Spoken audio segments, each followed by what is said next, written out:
La phase d'instruction du procès sur le coup d'État contre le pouvoir en place fomenté entre 2010 et 2011 a suivi son cours ce lundi 10 juin à la prison centrale de Makala.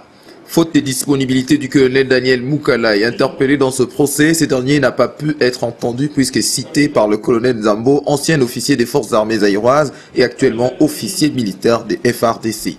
On a dû appeler anonyme, Badali pour proposer un responsable d'un mouvement Songolo qu'on a pour renverser le régime. Tant qu'il y a yoki bon, on a pas même pas la général Jonou. Mais il faut aller pas le chef de l'hierarchie a informé il y a possible la lettre ici, mais il pas la général Jonou. Donc on pas la général Jonou à recevoir ngai, na relater c'est alors que le général Jonou a pris ordre à Bengi Moukalaï. Alors bon, recevoir colonel Kanakange na colonel Nzambo pour ça l'opération wana. C'est ça. Sans Kanakange te mengana ko pas Moukalaï. Na koto na résidence ya chef de l'État mais na libération bato yo ba koto na résidence ya chef de l'État pour na attaquer koto ni chien voilà ngala kene ko dénoncer. La précédente affaire de l'audience du jour étant renvoyée à jeudi prochain, la haute cour militaire a poursuivi en second volet la même affaire du coup d'État avec le prévenu Mambou Senga, colonel retraité de l'armée zaïroise, originaire de la province du Bas-Congo. L'homme clame son innocence devant la haute cour. Une semaine après, dans un bureau na OPJ, na moni bakotisi kibula. Batunyo yebi ou na yebi.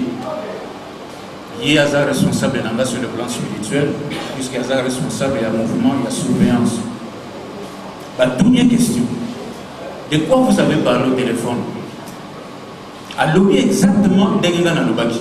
Ngana ne jamais. L'administrateur principal Yanner a tiré ma boque na moto devant Ngaï, Kiboula, deux policiers de garde, devant 4 OPJ. Le lobby qui boule là au tient dans la difficulté, au tient qui sont dans la difficulté. Oh, il y a un grand responsable de l'église. Bakanyi, ils sont tous allés convaincus que yé a yébisa, yo yébisa yé, que tout ça la boye, yé en tant qu'officier, magasin retraité, le coup a dénoncé qui en voté, il y a mon autre kanyi. À Balouké Pananga, le lobby colonel, ne vous en faites pas, ça se vous a convaincu. Yebino likambonate de kusala mukanda de façon que batikayo jusqu'au jour où j'attends. Mais 2 semaines après, entretien avec l'administrateur, l'OPJ m'appelle de nouveau. Abinangaye, biso vous allez convaincus que Kiboula a le bon likambo. Mais ça n'a pas preuve. Vous avez des preuves qu'il m'a téléphoné. Parce que Bozi Mukanda y a scène. De ce qu'on s'est dit. Mais ça n'a pas preuve que ma tombe sur le lac. Non, l'argument est que Sengaï n'a le bête de Binone sur le lac de Matamboana.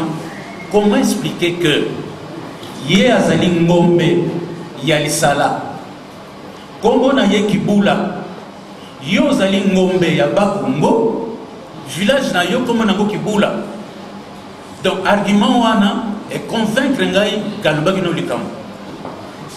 Dieu m'entend, qui pour la Loba Nanga Likam, mon côté, na Lobango, na responsable de la sécurité à Ville à Kinshasa, dans la salagité dans Zakinantam. Mais voilà, Ngaï Nebakangi, Tilelo. Dans ce procès, la plupart des prévenus plaident d'avance non coupables car pour beaucoup, il a été question d'implication dans une affaire qui a englobé nombre d'inculpés sans pour autant vérifier la qualité de leur accusation.